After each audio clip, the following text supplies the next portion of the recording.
അതൊരു ആരാധന വസ്തുവല്ല. ഞാനൊരു കാര്യം ചോദിക്കട്ടെ, ഒരു ആരാധന വസ്തുവല്ല, ഓക്കെ ശരി. പക്ഷെ അതിന്റെ താഴെ ജനങ്ങൾ പൈസ കൊണ്ടിടുന്നതിന് വേണ്ടിയാ. അത് ഞാൻ അറിയില്ല. ആ മറുപടി കൃത്യമായ മറുപടി. തങ്ങൾ എനിക്ക് സ്നേഹമുണ്ട്. നിങ്ങളൊരു ഒരു കാര്യം എനിക്ക് പറയാം. ഞാൻ പറയട്ടെ, തങ്ങൾ വ്യക്തിപരമായിട്ട് ഒരു നിഷ്കളങ്കന, എനിക്ക് നന്നായിട്ടറിയാം. തങ്ങളൊരു പാവമാണ്, നിഷ്കളങ്കന. പക്ഷെ വേറെ കാര്യമുണ്ട്, തങ്ങളെ ആ നിഷ്കളങ്കതയെ സമൂഹത്തിൽ അത് നമ്മൾ കച്ചവടമാക്കരുത്. വളരെ സ്നേഹത്തെ പറയാം, അത് കച്ചവടമാക്കരുത്. താങ്കൾ ജനങ്ങൾക്ക് ഈ കൊടിമരത്തിന്റെ താഴെയൊക്കെ പൈസ കൊണ്ടിടുന്ന എന്ത് പുണ്യമാണ് ഈ ഒരു അറിയില്ല. ഞാനത് 8 കഴിഞ്ഞ ശേഷം കണ്ടത്. ഞാൻ 8 ശേഷം കണ്ടത്. ഞാൻ നോമ്പ് നോക്കിട്ടാ പറയുന്നത്. ഞാനത് കൊടിമരത്തിന് ജനങ്ങൾ ആരാധിക്കുന്നില്ല അന്ന് ഞാൻ പ്രത്യേകം പറഞ്ഞു എന്ന് പറഞ്ഞത് അതൊരു ഒരു മിനിറ്റ്.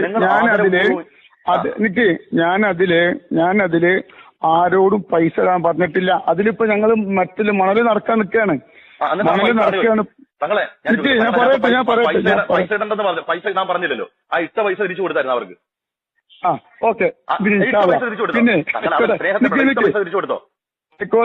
ആയിക്കോട്ടെ. പിന്നെ മറുപടി പറഞ്ഞില്ല. പൈസ ഇടരുന്ന് പറഞ്ഞു. പക്ഷെ ഇട്ട പൈസ തിരിച്ചു കൊടുത്തോ? ഇല്ല. എന്തുകൊണ്ടാ? ലക്ഷ്യം അത് തന്നെയാണ്. ലക്ഷ്യപ്രാപ്തി എന്നുള്ളത് അവിടെ പൈസ വീണമെന്നുള്ളതാണ്. ഇല്ലെങ്കിൽ തങ്ങളെ ഇടുന്ന സമയത്ത് തടയണ്ടേ? ഇത്രയും പൈസ ഇത് പ്രവാസ ലോകത്ത് പാവപ്പെട്ട മുഅ്മിനീങ്ങൾ പൊന്നു തങ്ങളെ കഷ്ടപ്പെടുന്ന വീർപ്പൊഴുക്കുന്ന പൈസ പറയുന്നത്. അല്ല, അതൊന്നും എനിക്ക് പ്രശ്നമില്ല. കാരണം അബീബായ മുത്തനബിക്ക് തെറി കേട്ടിട്ടില്ല. അപ്പൊ അതുകൊണ്ട് ഉസ്താദ് നബിതങ്ങളെ തെറി കേട്ടത് എന്തിനാണെന്ന് മനസ്സിലാക്കുക, നമ്മൾ കേൾക്കുന്നത് എന്തിനാണെന്ന് മനസ്സിലാക്കുക. ഞങ്ങൾ അതിനോട് ഉപമിക്കരുത്.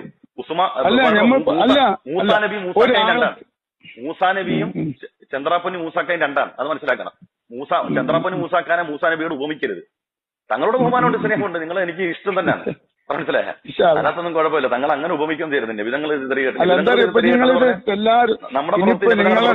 നിങ്ങളെ പല ആളുകളും വരും.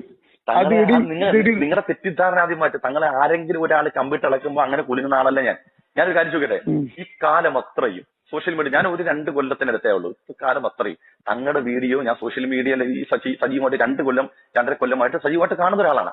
ഈ പലതും കാണുന്നുണ്ട്, പലതും കേൾക്കുന്നുണ്ട്. പക്ഷേ 3 കൊല്ലം മുമ്പുള്ള വീഡിയോ കിട്ടി. ഓക്കെ, തങ്ങളെ ഞാൻ പ്രതികരിച്ചിട്ടില്ല. ഞാൻ ഇപ്പൊ പ്രതികരിക്കേണ്ടി വന്ന കാര്യം പറഞ്ഞില്ലേ. 3 കൊല്ലമാണെങ്കിലും 10 കൊല്ലമാണെങ്കിലും ഒരു സഹോദര സമുദായത്തിൽപ്പെട്ട ഇസ്ലാമിനെ പഠിച്ചുകൊണ്ടിരിക്കുന്ന, ഇസ്ലാമിന്റെ ലീഡേഴ്സിനെ കുറിച്ച് കൃത്യമായി പഠിക്കുകയും എഴുതുകയും ചെയ്യുന്ന ഒരു സഹോദര സമുദായത്തിൽപ്പെട്ട ഒരാൾ വീഡിയോ അയച്ചെന്നിട്ട് പറഞ്ഞു, എന്താണ് ഉസ്താദ് ഈ മതത്തിന്റെ കേരളത്തിലെ അവസ്ഥ എന്ന് പറയുമ്പോൾ ഞാൻ അതിനോട് പ്രതികരിക്കണ്ടേ? എന്റെ മനസ്സിൽ സ്വാഭാവികമായി വൈകാരികത ഉണ്ടാവില്ലേ? എന്റെ മതത്തെ അവഹേളിക്കുന്നതിനോട് വൈകാരികത ഉണ്ടാവില്ലേ? അല്ല പൊന്നു തങ്ങളെ, എനിക്ക് നിങ്ങളോട് ദേഷ്യമൊന്നുമില്ല. നിങ്ങൾ ഈ രണ്ടാമത്തെ കാര്യം, നിങ്ങൾ തങ്ങളൊന്നും നിനക്ക് എന്നോട് ദേഷ്യപ്പെട്ടാൽ ഞാൻ തിരിച്ച് ദേഷ്യപ്പെടത്തില്ല. പക്ഷെ വേറെ ഞാൻ മറുപടി പറഞ്ഞിരിക്കും. ഓക്കെ, ശരി.